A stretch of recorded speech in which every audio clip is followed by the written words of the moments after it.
ओम प्रथम प्रणाम धाम जिनु सकल परापर सरले जाकी शक्त व्यक्त ब्रह्मांड सकल धर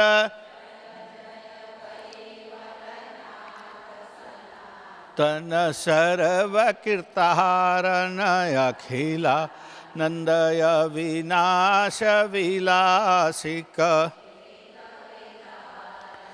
लोक चतुर्दश द्वंद्व फंद फन करन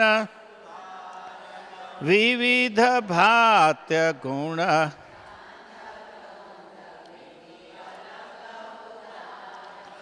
अगणित इंड कटाक्ष पाक्ष वसुतम पद परमा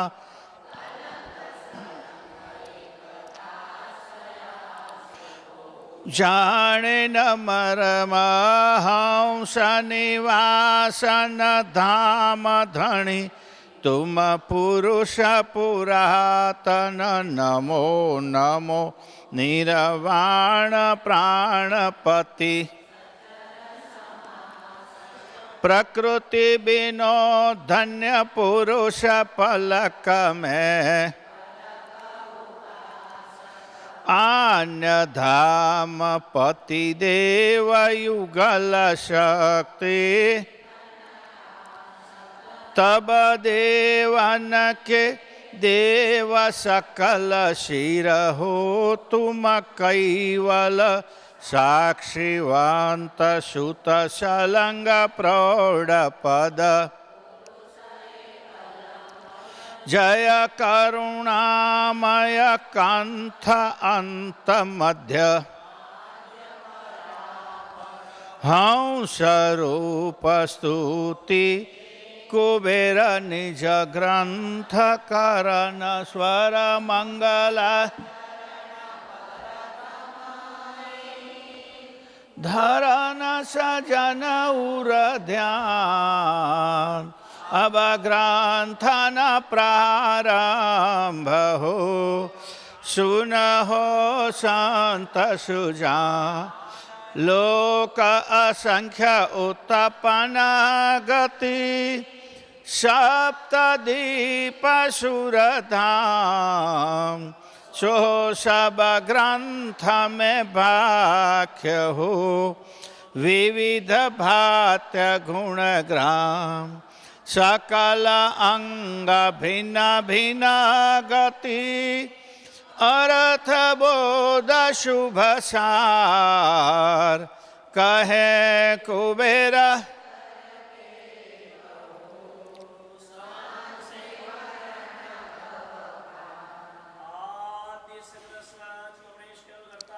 जय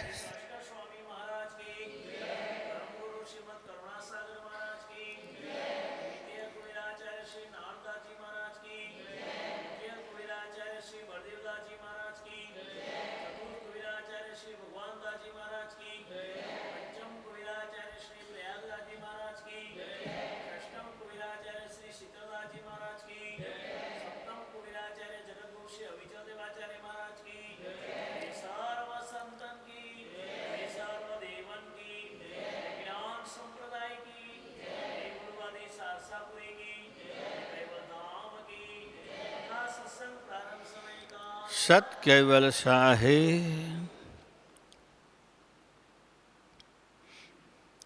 सत केवल साहे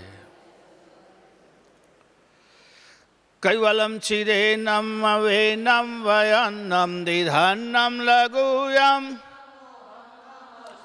निरालम नारायणम महन्नम रणेयम नयेति निर्णेयम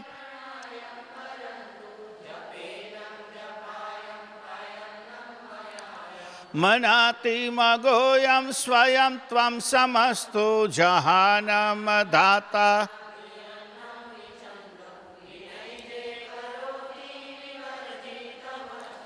विधे वै वेदन्तं मचन्ते सुनाति सनातं जेनाथम अगाधं बहोर्धं लहे जन्महादम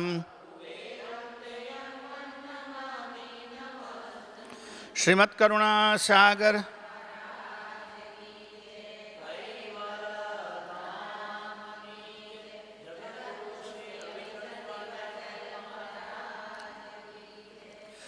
સતકેવલ સાહેબ, સતકેવલ સાહેબ, સતકેવલ સાહેબ. વિશ્વબુદ્ધ ચોસરાનું આજે આપણે ચોથા અંગનો પ્રારંભ કરીએ છીએ. પરમ ગુરુએ ગઈકાલે કહ્યું ને, કાચ નહીં ગાયા, કુબેર કાચ નહીં ગાયા. જે ગાય બધા કયા તો કે હરામી જુઓનું વર્ણન કર્યું. હરામી નહીં, મહારામી, કે જેમનું કામ બધું જ નિમ્ન કક્ષાનું, પાપાચાર, દુરાચાર, વ્યભિચાર, અસત્યાચાર, અનિત્યાચાર, અને દેશ આઝાદ થયા પછી નવો આચાર આવ્યો, ભ્રષ્ટાચાર. શાસ્ત્રોમાં કોઈ ઉલ્લેખ નથી મળતો. દુરાચારનો ઉલ્લેખ મળે છે, વ્યભિચારનો ઉલ્લેખ મળે છે. કે આ નવો આચાર આવ્યો કળિયુગનો ને એટલે. પણ એ બધા જ અનીતિના દ્યોતક. અને સાથે મહત્વની વાત કે ગમે એટલું કહેવા છતાં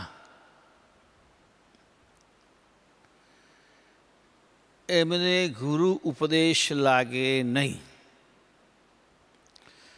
ગુરુ ઉપદેશ સાંભળે તો પણ એમના જીવનમાં એને સ્વીકારે નહીં, ઉતારે નહીં.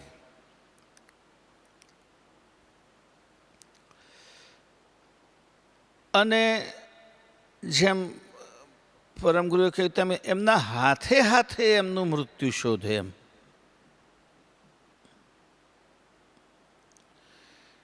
એમના હાથે અને એમની જાતે નર્કનો માર્ગ એ પસંદ કરે છે. એક જગ્યાએ પરમ ગુરુએ એવું પણ લખ્યું કે એમને એમાં જ આનંદ આવે. કેટલા બધા દાખલા આપ્યા છે આના માટે. જેમ ભૂંડને કચરામાં જ આનંદ આવે, મધની માખી સિવાયની માખીને ગંદકીમાં આનંદ આવે,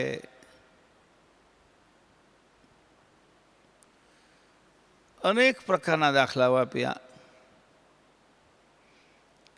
ગાયના બાલામાં રહેનારી કથીરી દૂધની જગ્યાએ એને લોહી પીવામાં આનંદ આવે.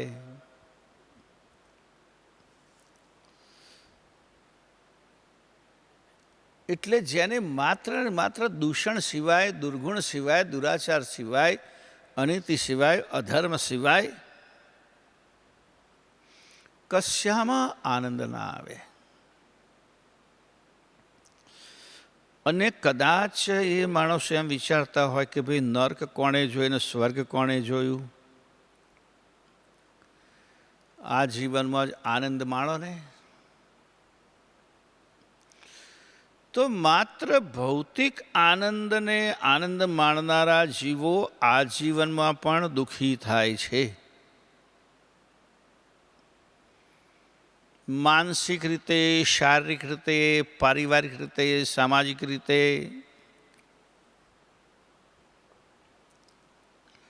માણસો દુઃખી થાય છે.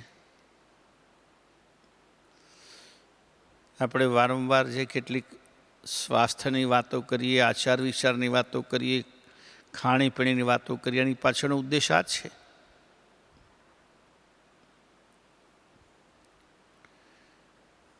તમે જુઓ કે આપણી આ ગ્રંથને અનુરૂપ જ આ વાર્તાઓ છે, ગ્રંથ સાથે જોડાયેલી વાર્તાઓ છે.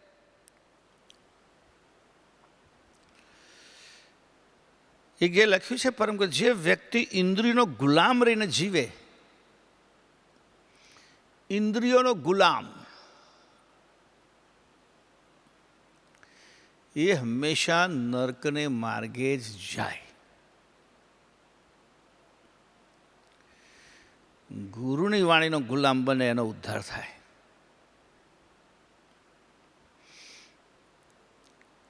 પરમ ગુરુની વાણીનો ગુલામ કે પરમ ગુરુ જે કહે છે તે જ મારા માટે સાચું છે, એ જ સત્ય છે. વિડીયો ચોંટે છે વારંવાર. નેટનો પ્રોબ્લેમ હોય એટલે ઘણા બધા ભક્તો બિચારા આજે અમારા ઠાસરા વિભાગમાંથી ભક્તજનો આવ્યા ગુરુ પાદુકા પરમ ગુરુ પાદુકા પૂજનનો સમય લેવા. એક ભાઈ તો આ કેબલિંગનું કામ કરે છે, એક્સપર્ટ આવ્યો કે ગુરુજી તમે વાઈફાઈથી લો છો કેમ, નેટ ચોંટે છે. મેં કહું અમારે તો બધું ચીકણું હોય એટલે ચોંટે.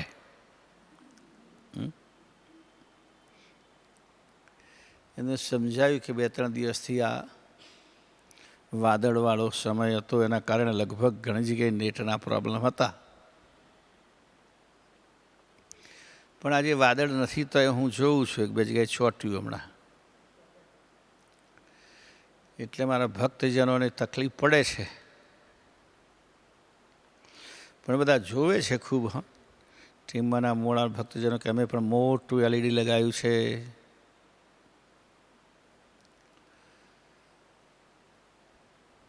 ઘણીવાળા ભક્તો કે અમે પણ ટીવી લગાવ્યું છે મંદિરમાં.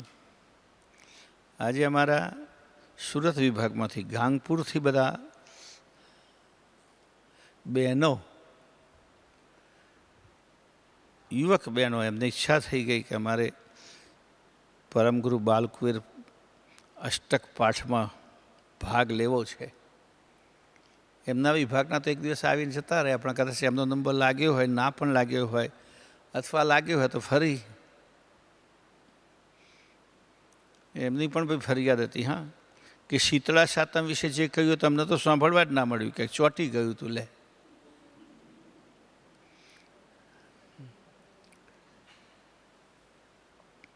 ફરી કહેજો. હા ગુરુજી મને કહે છે. ને બરાબર છે, કારણ કે જે નવયુવક છે ને, ભણેલા ગણેલા, એમને આ અંધશ્રદ્ધાની વાતો ગમતી નથી. પણ આપણા જૂના પુરાણા જે લોકો છે ને, બિચારાને ખસેડી મેં નાખે. એમને આ ટાળું ખાવું ગમતું નથી, આ બધું એક દાડાનું આગળનું ભેગું કરીને ખાવાનું ગમતું નથી. પછી કેટલા લોકો તો એવાય છે કે ભાઈ હા થોડું ઘણું કરી મૂકે, બાકી બીજા દાડે એ ભેગું કરીને ખાઈને તાજું ખાય.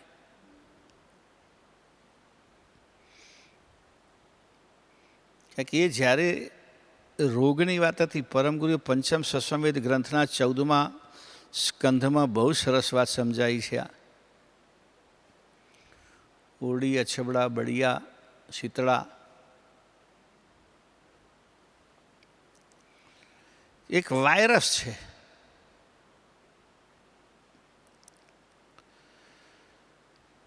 એટલે એની કોઈ દેવી નથી કે એના કોઈ દેવ નથી. રોગના કોઈ દેવને તો સારું થયું ટીબી અત્યારે શોધાયો, ન તે વખત ટીબી જેવું થઈ ગયું હોત, મને ખબર પડી ગઈ હોત તો એના પણ એક દેવ બનાવી દેત, ટીબી દેવતા. કેન્સર હોત તો એના પણ દેવતા બનાવી દેત, કેન્સર દેવ ભગવાન. બધાના અલગ અલગ દેવ.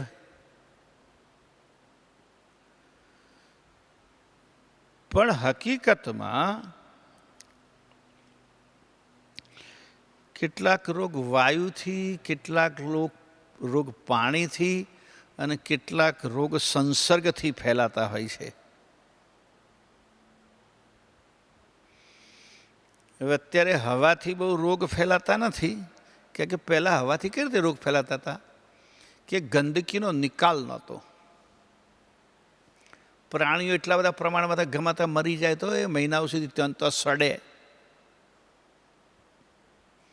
અને એમાં કેટલા રોગાણુઓ પેદા થાય, કેટલા બેક્ટેરિયા પેદા થાય, અને બધા ત્યાં જતા આવતા માણસોને પણ સ્પર્શ કરે.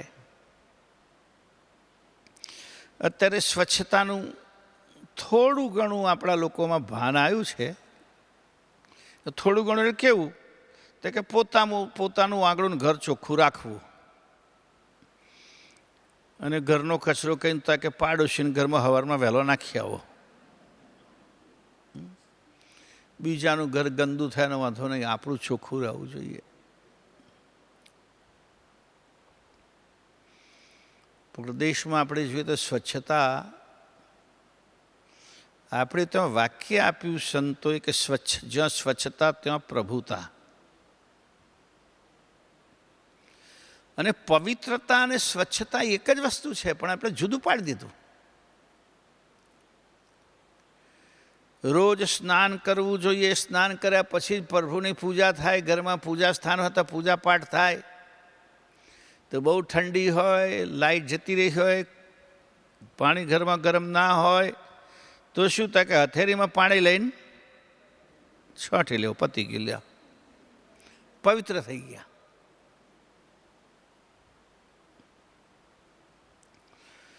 તો સ્વચ્છતા અને પવિત્રતા એક જ વસ્તુ છે.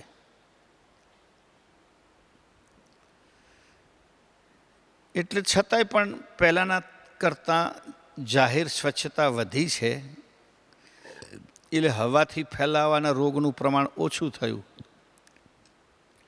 પણ હવે હવામાં આપણે બીજું પ્રદૂષણ વધારે કર્યું કે જે માનવને નુકસાન કરે. એ પ્રદૂષણ આપણે વધારે કર્યું. એવી રીતે પાણીમાં પહેલાં અમુક જગ્યાએ લોકો પાણી પીતા હતા, તો પાણીમાં એક ફેલાતો તો રોગ જે અત્યારે લગભગ નથી, કોઈક જ જગ્યાએ જોવા મળશે, વાળો. નામ સાંભળેલું? વારો નીકળે. એને વારા નામનું એક જીવડું, એક જંતુ થાય, જે પાણી દ્વારા શરીરમાં આવે અને બહાર નીકળે, તાર જેવું હોય. મેં કેટલા લોકોને જોયેલા. પછી પેલા વૈદ્યને બહાર કશાક સાથે બાંધે, લટકતું ધીમે ધીમે ધીમે ધીમે બહાર આવે.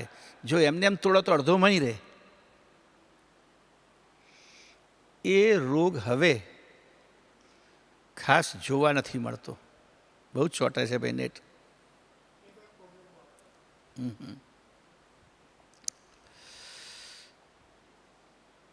પછી હાથી પગો, એ પણ પાણીથી થનારો રોગ. એવા ઘણા બધા રોગો પાણીથી થતા. ત્યાર પછી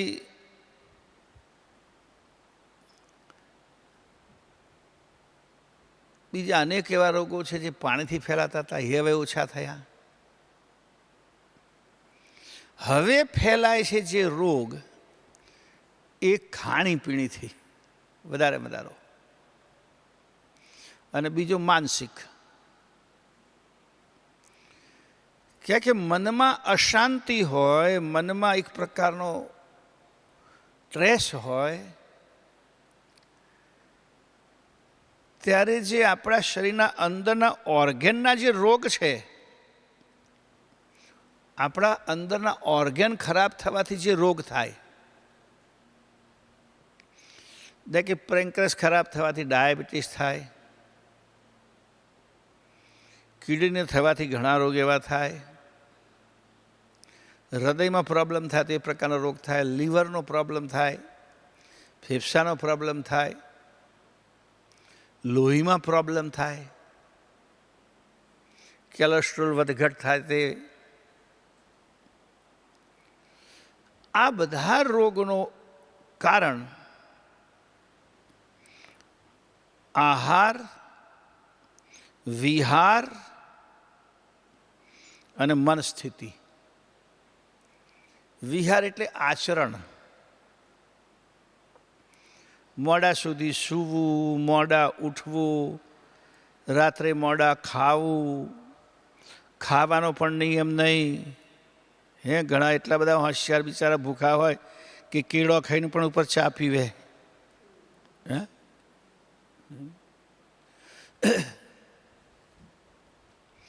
એક વાત મારે હમણાં વાંચવામાં આવી, મને એમ લાગે આજે કહેવી જોઈએ. કે દૂધ સાથે નમકવાળી કોઈ વસ્તુ ના ખવાય. નમક એટલે મીઠું, સોલ્ટ.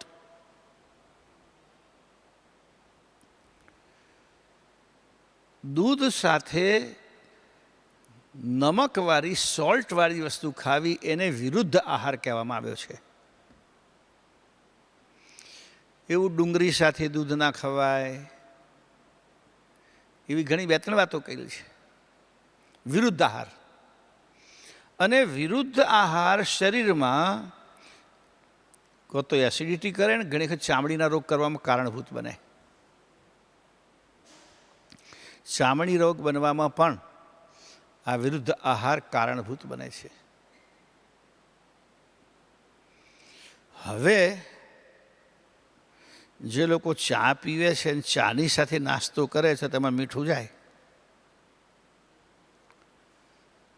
ઇંગ્લિશ ચા પીવો ને એની સાથે તમે નાસ્તો કરો તો વાંધો નહીં. ઇન્ડિયન ચા સાથે બિસ્કિટમાં એક ખારા બિસ્કિટ પાછા આવે, ગોંઠિયામાં, ભજીયામાં, બધામાં મીઠું આવે. ઇન્ડિયન કોફી પીવો તો એ નાસ્તા સાથે વિરુદ્ધ આહાર થયો. ઇન્ડિયન ચા પીવો તો નાસ્તા સાથે વિરુદ્ધ આહાર થયો. તમને એમ થશે ઇન્ડિયન કોફી ને ફોરેનની કોફી શું ફરક? ઇન્ડિયન કોફી માત્ર સીધી દૂધમાં જ બને, એટલે દૂધ જ થયું ને. ફોરેનની કોફીમાં દૂધ ના હોય, બ્લેક કોફી. ચામાં દૂધ ના હોય. આપણા તો લોકો તો જરા પાતળી આવે ને તોય કે આવી ચા લે. એટલે તારે ચા પીવી છે કે દૂધ પીવું છે?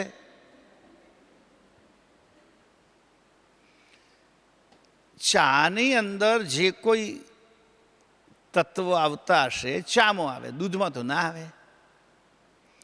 એને પાણીમાં ઉકાળીને પીવો. અત્યારે મોટે ભાગે કેટલા લોકો ગ્રીન ટી પીતા એમાં દૂધ લગભગ નથી નાખતા. અને એ તમે દૂધ વગરની ચામાં લીંબુ નાખો ને તોય ચાલે.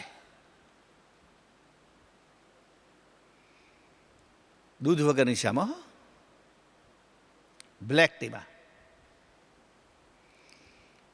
તમારે દૂધવાળી ચામાં લીંબુ નાખો તો પનીર છૂટું પડી જાય.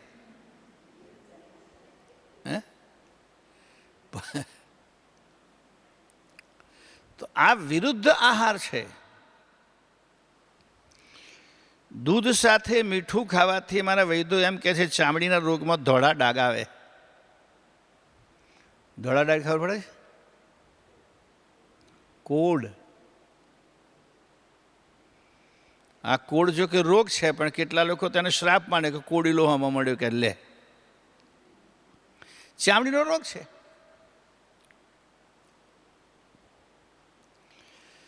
તો અત્યારના બધા રોગની અંદર આહાર અને માનસિકતા.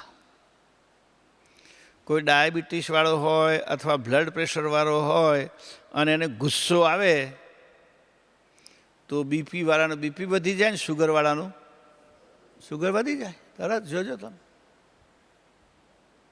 બહુ ચિંતામાં પડે માણસ તો બીપીવાળાનું બીપી વધી જાય, શુગરવાળાનું શુગર વધી જાય. કોલેસ્ટ્રોલ વધી જતું હશે એ વખતે કોણ તરત માપે? કે ગુસ્સાની અસર મગજ ઉપર થાય. આજે એક ભાઈ જોડે ચર્ચા કરતો હતો, દારૂ નહીં હો,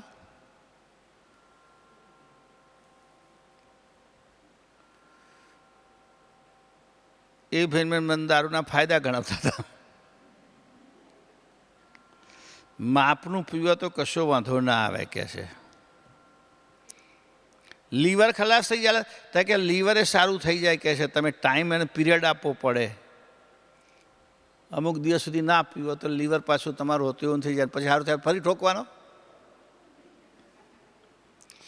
હું તો એટલું માનું છું કે જે ખોરાક આપણું શરીર કે બ્રેઇન સ્વીકારતું નથી એ ના ખવાય. તમે જબરજસ્તી શરીર ઉપર ઠોકો છો. કે જે માણસ તમાકુ ના ખાતો હોય અને તમાકુ આપો તો જોજો તમે, તરત એને ઉલટી થશે. જે સિગરેટ બીડી ના પીતો અને પીવડાવો તો તરત જ ઠોસું ઠોસું ચાલુ કરી દેશે. પછી ધીમે ધીમે જબરજસ્તી આ માણસો એમના શરીર પર લાદે. એમ આ બધા લિકર ડ્રિંક એ પણ આપણું મગજ નહીં સ્વીકારતું. કે પીનાર લોકોને જોઈએ છે ડાબો પગ જમણી બાજુ પડે, જમણો ડાબી બાજુ પડે, અને વાસ્તવિકતા ભૂલી જાય. તમે જુઓ, વાસ્તવિકતા. મેં કહ્યું હતું ને, એમને ઉકરડો પણ ગુલાબના ફૂલ દેખાય.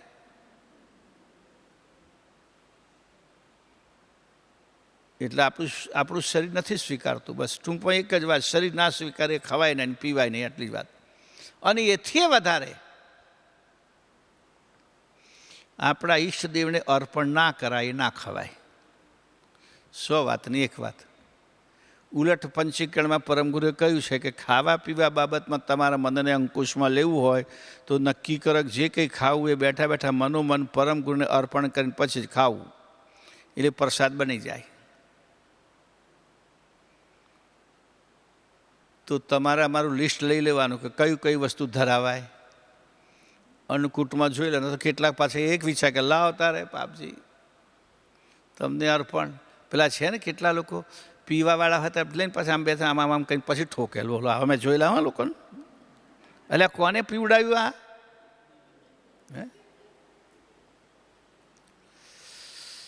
તો આ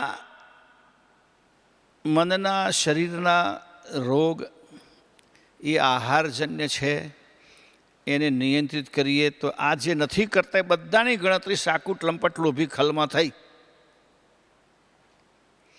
એમાંથી બહાર આવવું હોય તો ચોથું ને પાંચમું અંગ જોવું, વિશ્વબો ચોસરાનું. આજે સવારે એક આવ્યા દર્શન કરવા, અધેડ વયના બેન હતા, 55-60 વર્ષના. મેં કોઈ કથા ચાલે છે ચતુર્માસી, સાંભળો હતા કે આ છોકરો સાંભળે છે અને ટીવી પર મૂકી આપે એટલે અમે સાંભળીએ છીએ, પણ પેલી ચોપડીઓ નથી ગવાતી. મેં કહ્યું કેમ? ત્યાં કે ગ્રંથ નથી. મેં કહું અમે PDF મોકલ્યા હતા કે છોકરાની વહુ એમની જોડે લઈને બેઠા ને એટલામાં અમને થોડી ખબર પડે કે અમે શું વાંચવાનું એ. અમને તો ચોપડી જ જોઈએ. મેં કહું આ વાત એ સાચી. હા ભાઈ, આ ધ્યાન રાખવું પડે. કેટલાક ઉંમરવાળા તો એમ કે અમારે પુસ્તક જ જોઈએ. આપણે લાચારી બતાવી કે અત્યારે મારી પાસે નથી, શું કરીએ? તો કે ફરી પણ તમે કથા ચાલુ રાખવાના તો પણ એવું કરજો હા કે જે ગ્રંથ હોય ને એ જ કથા કરજો. તો અમારા જેવા ચોપડી લઈને બેસી તો શકે? ના હોય તો છપાઈ દેજો. ઓર્ડર કરીને ગયો છે બા.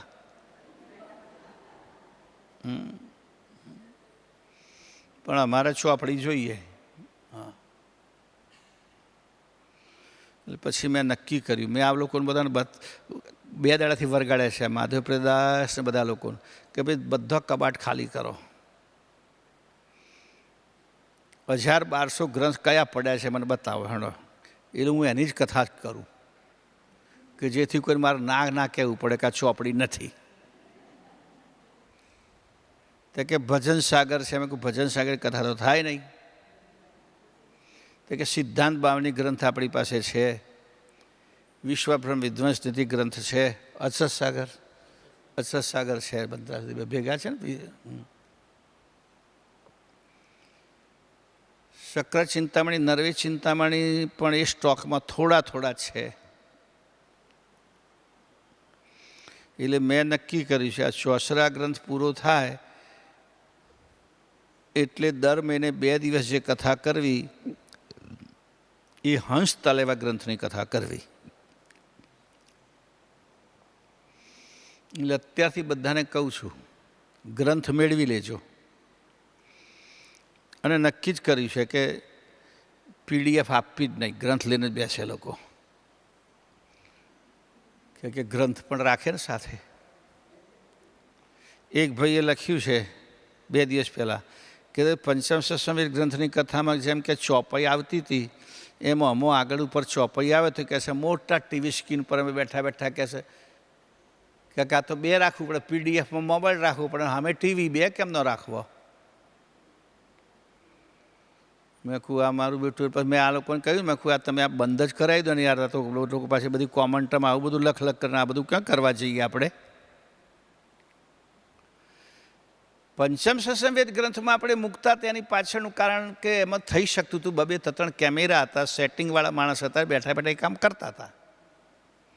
આમાં એક કેમેરામાં આપણે આ બધું કામ કરતા હોઈએ એટલે શક્ય નથી.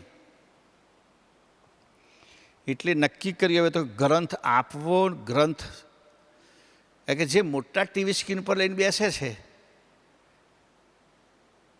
એમને ચોપાઈ વાંચવી હોય તો શું ઉપાય?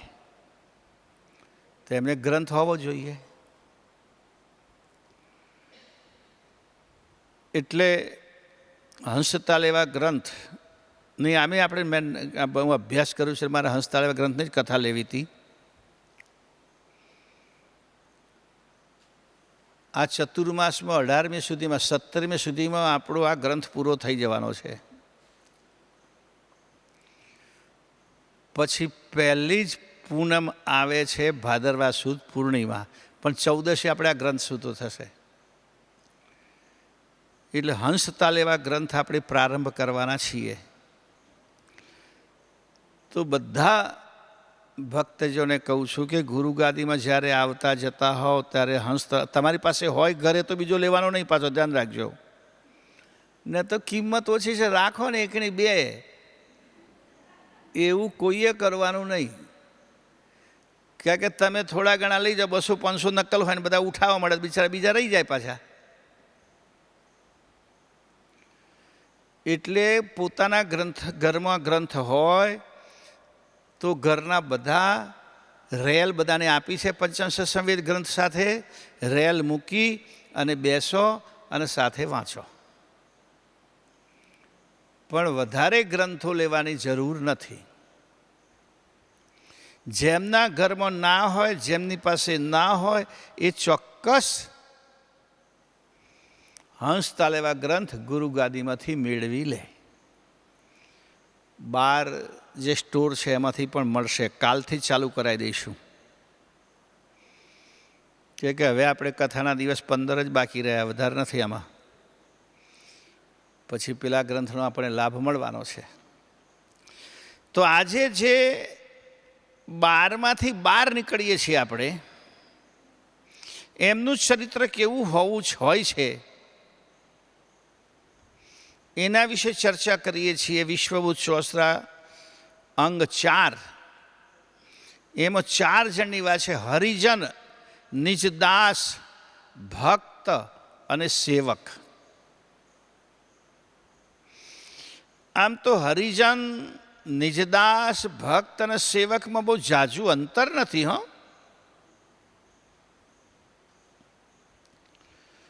નિજદાસ એમાં નિજની વાત કરીએ. નિજ એટલે પોતે, સ્વયં. મેં જેમ કહ્યું તો સ્વતંત્રતા દિવસ નહીં પણ સ્વાધીનતા દિવસ. મોટાભાગના મનુષ્યો શરીરના દાસ છે. શરીર માટે બધું કરે છે, ઇન્દ્રિય માટે બધું કરે છે. પણ અહીંયા નિજ દાસ એટલે નિજ કોણ? ચૈતન, નિજ અંશ, નિજ સ્વરૂપ, નિજ કર્તા.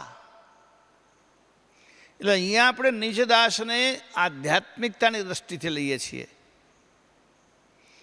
જે નિજ ચૈતન્યની ચિંતા કરે, શરીરની નહીં.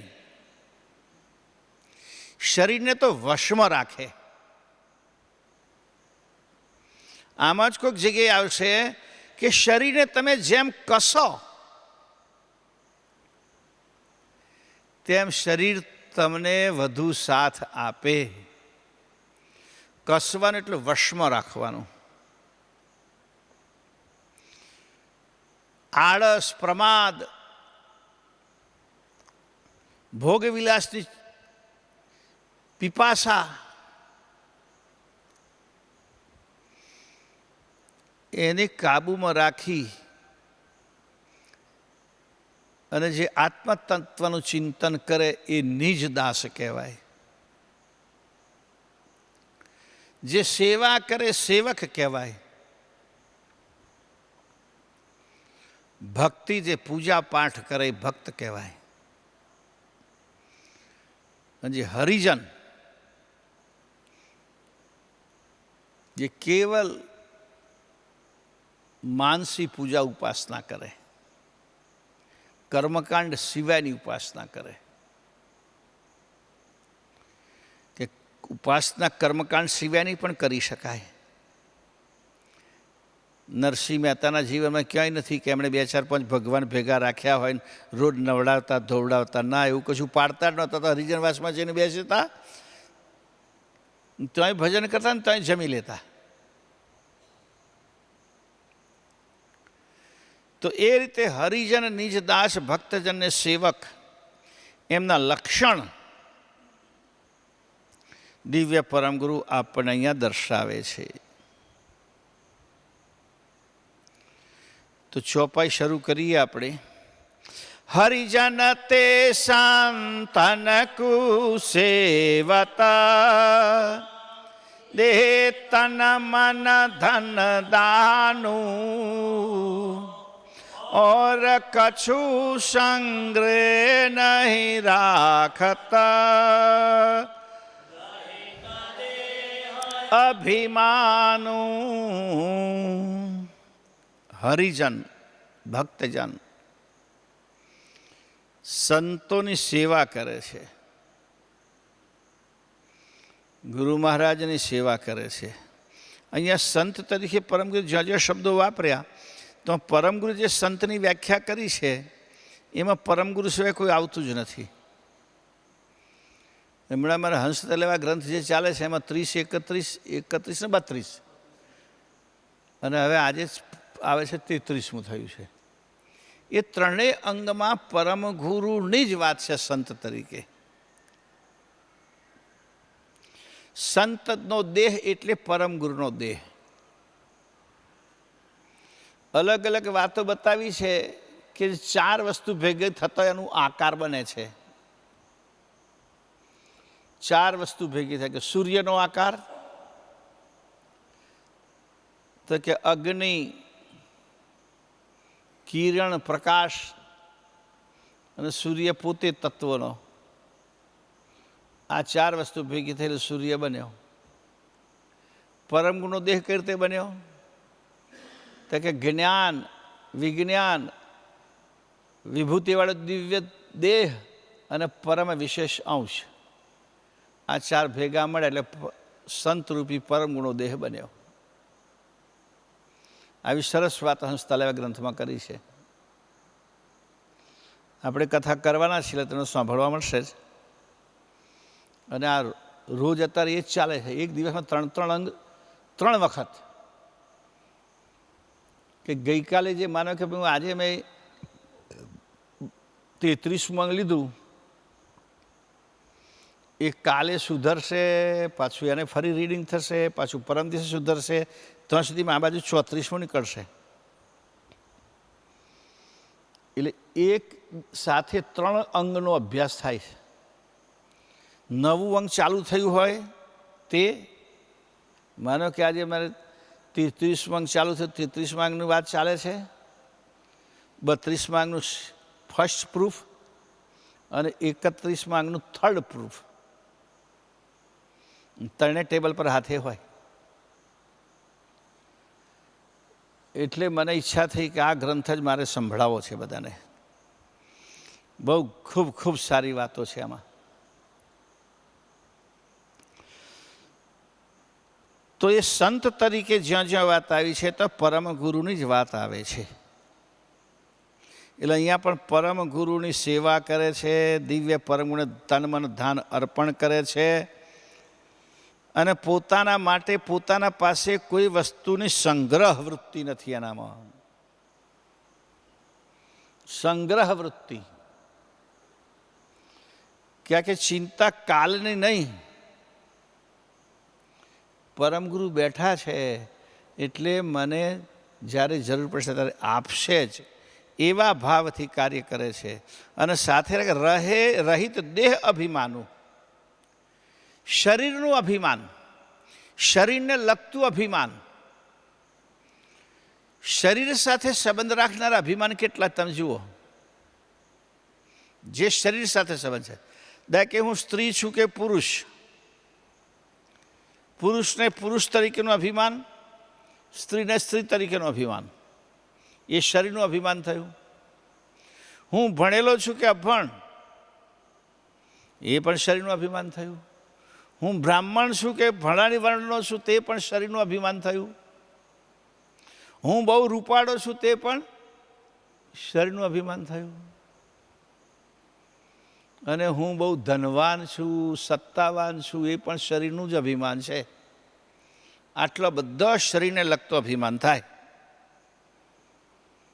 એમાંનું એક પણ અભિમાન ના હોય એને એ દેહ અભિમાનથી રહિત કહેવાય. જ્ઞાતિનો, જાતિનો, વર્ણનો, પદનો, સત્તાનો, સંપત્તિનો, એમાંનું કોઈ પણ પ્રકારનું અભિમાન આવે તો સમજવાનું કે એક પ્રકારનું દેહાભિમાન છે, દેહને લગતું જ અભિમાન છે. પરમગુરુ કહે છે અબ સુનિયો નિજ દાસન કે દલ, ગલિત સદા ગુલતાનું, અવિલાન અનિન રત, ગતમત ગુણ અભિમાનું. નિજ દાસ કેવો છે? નિજદાસનું હૃદય કાયમ માટે ગલિત, વિનમ્ર, ઓગળી ગયેલું મન. ઓગળી ગયેલું એટલે સંબંધ નહીં કે કોઈ માણસ જીદ લઈને આવે ને પછી સમજા ઓગળ્યો હો કે છે, એને પોતાની જીદ આણે છોડવા માંડી. અને કેટલા તો ક્યાં ચોખ્ખે ચોખ્ખું, ભલે ને 60 ચોમાહો ગાળે પણ હજુ અમે ઓગાળવાના. હા, એલીમ જઈને પલડીશું તોય નહીં કે છે. તો નિજ દાસનો દિલ એકદમ ગુલતાન, એક તો મસ્ત અને ગલિત. ગુલતાન એટલે મસ્ત, દીવાના નિજ સ્વરૂપમાં. આઠે પર અવિલાન અનિનરત, અનિનરત, અનન્ય રત. રત એટલે પ્રેમ, અનન્ય, એકમુખી જ, બીજું કશું આમાં ભેળસેળ ચાલે નહીં. અન્ય ન રત, અનન્ય રત, એક નિજ સ્વરૂપમાં જ લગ્ની, બીજી કોઈ વાત નહીં. આઠે પર ગતમત ગુણ અભિરાનું, એની ગતિ મતિ, એના ગુણ, બસ એમની અંદર જ આનંદ મળે ને બીજા કશામાં આનંદ ના મળે. શરીર માટે કરવા ખાતર બધી પ્રવૃત્તિ કરે. માણસે ભૂખ લાગે, શરીર છે, જમવું પડે, પણ જે ભોજન હાથમાં આવ્યું તે જમી લે. પછી આને અહીં જમવા માટે કંઈ છે ચોકડી સુધી ના જવું પડે, કાઠિયાવાડી હોતા હોતા.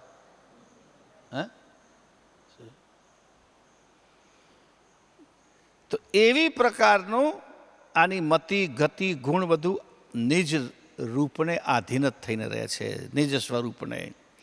ભક્ત સોઈ ભગવાન સંતન સુ, ઉભયે પદ અનુરાગી,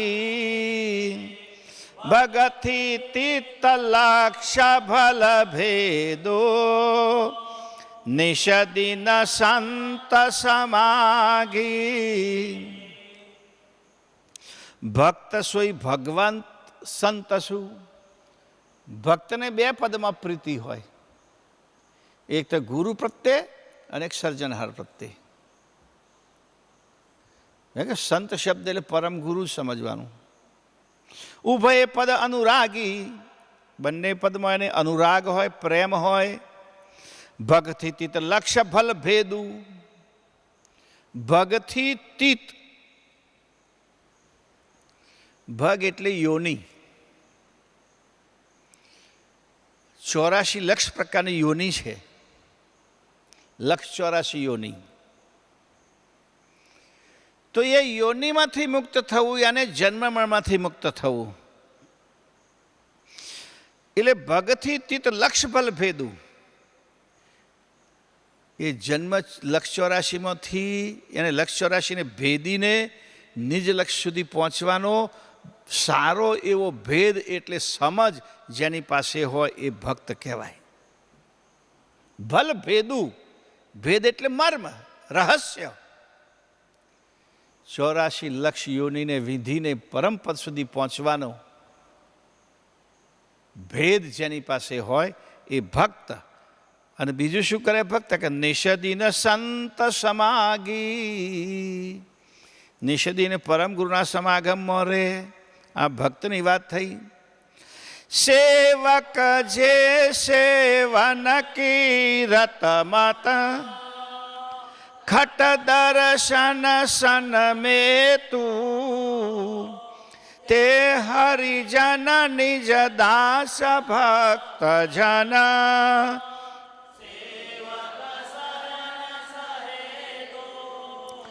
સેવક જે સેવન કી રત મન,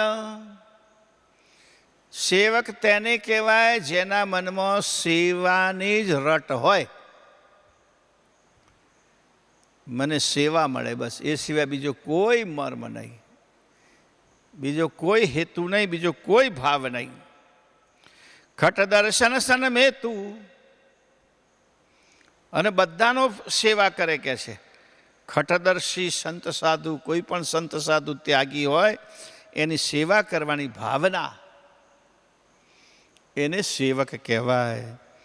તો ગુરુ મહારાજ કહે છે તે હરિજન નિજ દાસ ભક્તન સેવક શરણ સહેતુ. જે ગુરુ મહારાજના શરણમાં જેને હેત છે, આ ચારે ચાર લોકોને પરમ ગુરુના શરણમાં હેત હોય. આગળ કछु નાહી ગુરુપદ,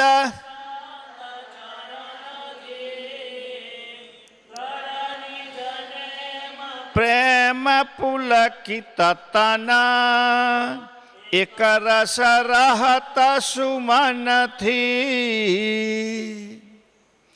કેવી રીતે ભક્તિ થાય એની સરસ વાત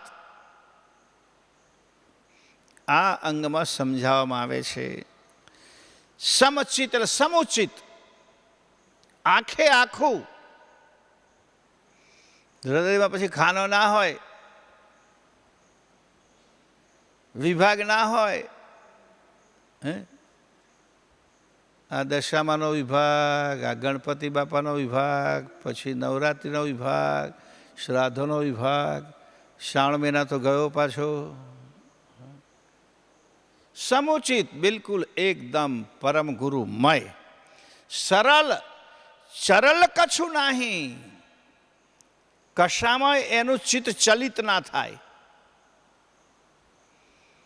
પરમ ગુરુની ભક્તિ સિવાય, સેવા સિવાય, સમર્પણ સિવાય કશામાં પણ ચિત્ત ચલિત ના થાય.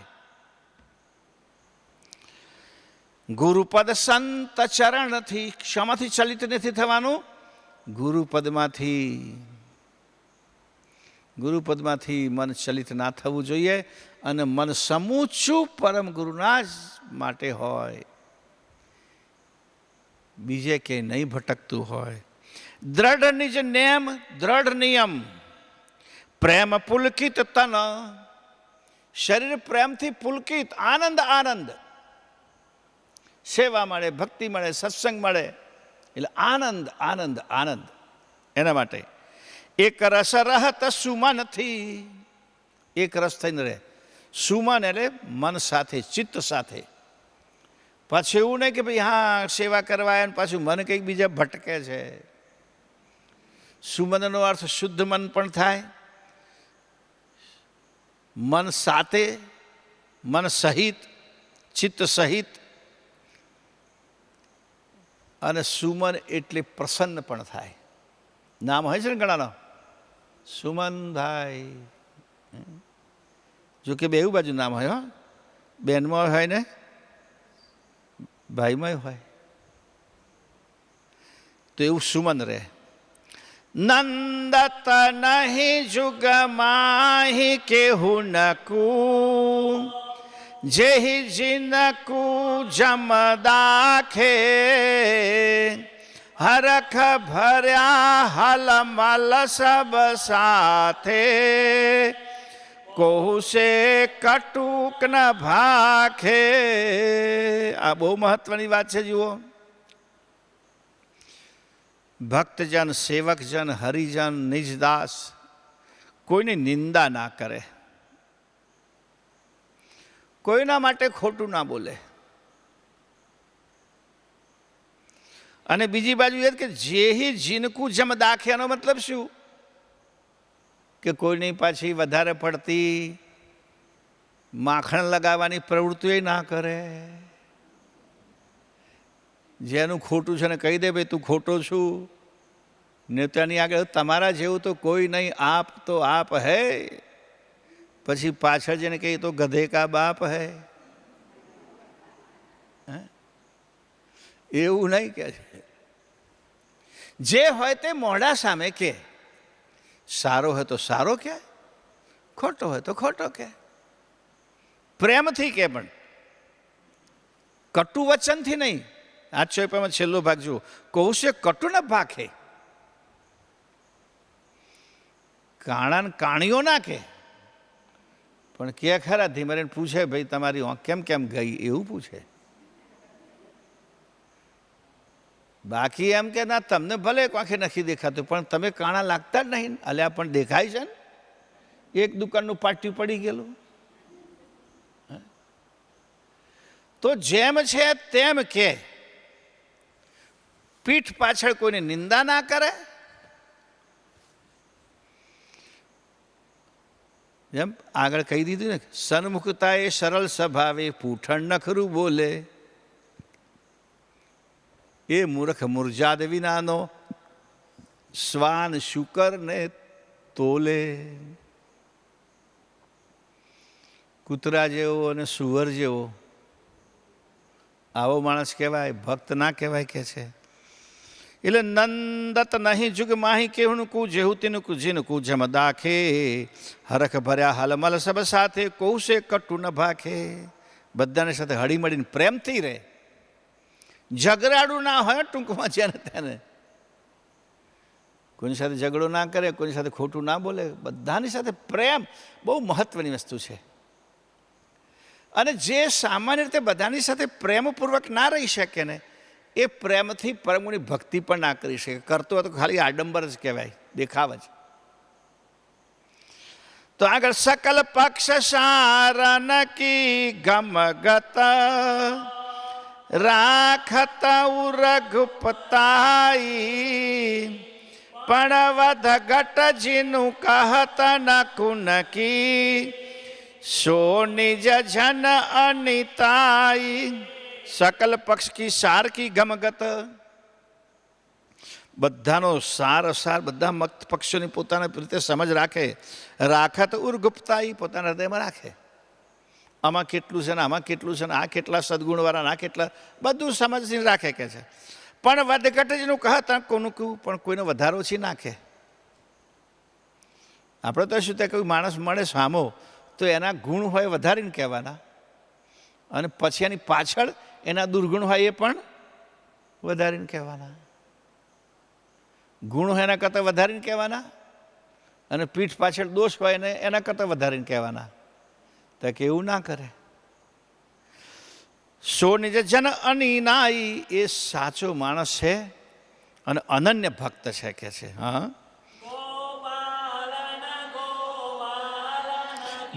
गत सब भेख नरत वेतु ते हरिजन भास भक्त जन सेवक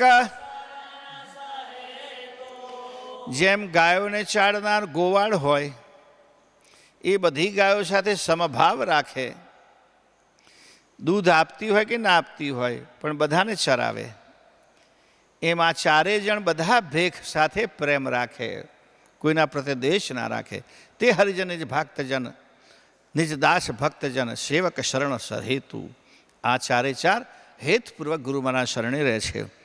કીટ પતંગ પ્રાણી પશુ પંખી સકલ જીવન સુખદાયી દયાવંત નહીં અંત અનિન કે વિચરત જન. બીજી બહુ મહત્વની વાત, બધાના પ્રત્યે દયા રાખે, જીવ માત્ર સાથે દયા રાખે. જુઓ, કીટ પતંગ પ્રાણી પશુ પંખી, પશુ પંખી માટે, પશુઓ માટે પણ, પંખીઓ માટે પણ, બધાના માટે સુખદાયી હોય. પર્યાવરણની વાત આમાં આવી ગઈ. જુઓ, દરેક પ્રાણી પ્રત્યે પ્રેમ ભાવ, પક્ષીઓ પ્રત્યે પ્રેમ ભાવ, કુદરતી બધાના પ્રત્યે પ્રેમ ભાવ. દયાવંત નહીં અંત અનિન કે ખૂબ દયાળુ, એની વિનમ્રતાનો અંત નહીં એટલો દયાળુ. વિચરત જન સેવકાઈ, બીજાની સેવા કરવા માટે જે ફરતો હોય, માત્ર ભગવાનના ભજનમાં જ મંજીરા વગાડે એવું નહીં, અન્યની સેવા કરવામાં પણ જેની જરૂર છે મદદની, એને મદદ પણ કરે. એટલે સેવા ભાવ એનો હોય. પશુ પંખીથી માંડી દરેક પ્રત્યે દયા રાખે. જ્યાં ત્યાં પર ઉપકાર કરન કુરત મન સ્વાર્થ અર્થ ન આશા મોક્ષ મુગત ફલ સંત સેવન મેં જીનકુ. પરોપકાર માટે ફરે, કોઈ સ્વાર્થ માટે નહીં, કોઈને સેવા કરતો સ્વાર્થ માટે નહીં, મને બદલો મળે. સ્વાર્થ અર્થ અને આશા, મનમાં કોઈ આશા નહીં, કોઈ સ્વાર્થ નહીં, પરોપકાર કરવો છે બસ, એટલો જ ભાવ. અને સંત ગુરુની સેવામાં તો મોક્ષ મળે છે એમ માનીને એ સેવા કરે. ગુરુ મહારાજની સેવા, સંતોની સેવા મોક્ષનો માર્ગ છે એમ સમજીને એમની સેવાથી ફળ મળે છે એવો દ્રઢ એને વિશ્વાસ છે. હા, એક ટેક તન ત્યાગ કર ન લગ લઈ ન ભવત પણ નેમું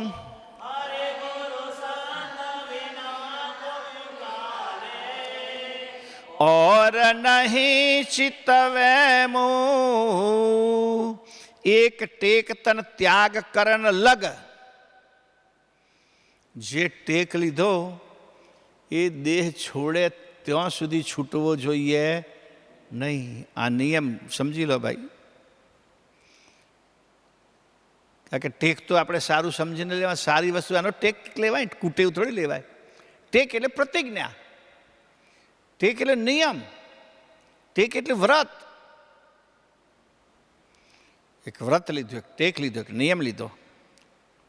અને જે પણ નિયમ કોના આધારે લેવાનો?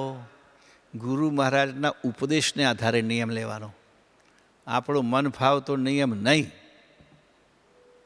ને તો નિયમ લઈ લીધો છે, 8 વાગ્યા વગર પથારી છોડવી લે.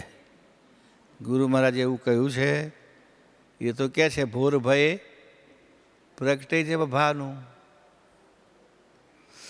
તો એક ટેક તને ત્યાગ કરન લગ લે ન ભવત પણ નેમું હરિગુરુ સંત વિના કોઈ કાળે ઓર નહીં ચિત્તવેમું. બીજા કશાનું ચિંતન ના થવું જોઈએ, બસ ગુરુ મહારાજ, સર્જનહાર અને સંત, એનું જ મનમાં ચિંતન આવવું જોઈએ. હા, રસ ભરિયા નિખ શિખ સકલ સમેતુ દાસ ભક્ત જના સેવક રોમ રોમ ને રગ રગ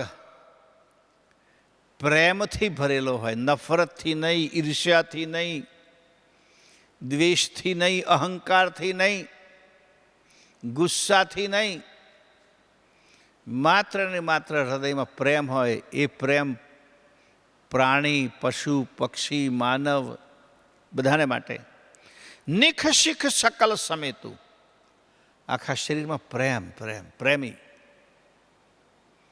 બાપજી લખે પ્રેમ વિના નેમી જન કબૂ ન પાવહી પાર. પણ પ્રેમ શાનો? કે ભોગ પ્રત્યેનો પ્રેમને તો વાસના કહેવાય. ભોગ પ્રત્યે જે પ્રેમ છે ને વાસના કહેવાય. માત્ર પરમગુરુ પ્રત્યે, ધર્મ પ્રત્યે, આધ્યાત્મિક પ્રત્યે, સેવા પ્રત્યે, પરોપકાર પ્રત્યે, દયા પ્રત્યે, પુણ્ય પ્રત્યે, સત્કર્મ પ્રત્યે જે લાગણી છે એનું નામ જ પ્રેમ કહેવાય. એવો પ્રેમ નિખ શિખ સુધી, રોમ રોમ સુધી જે રાખે એ હરિજને જ દાસ ભક્તજન સેવક શરણ સહેતુ. એને જ ભક્તને દાસને હરિજન જે હેતુપૂર્વક ગુરુ મહારાજના શરણમાં સમર્પિત રહે છે. વિરામ. જય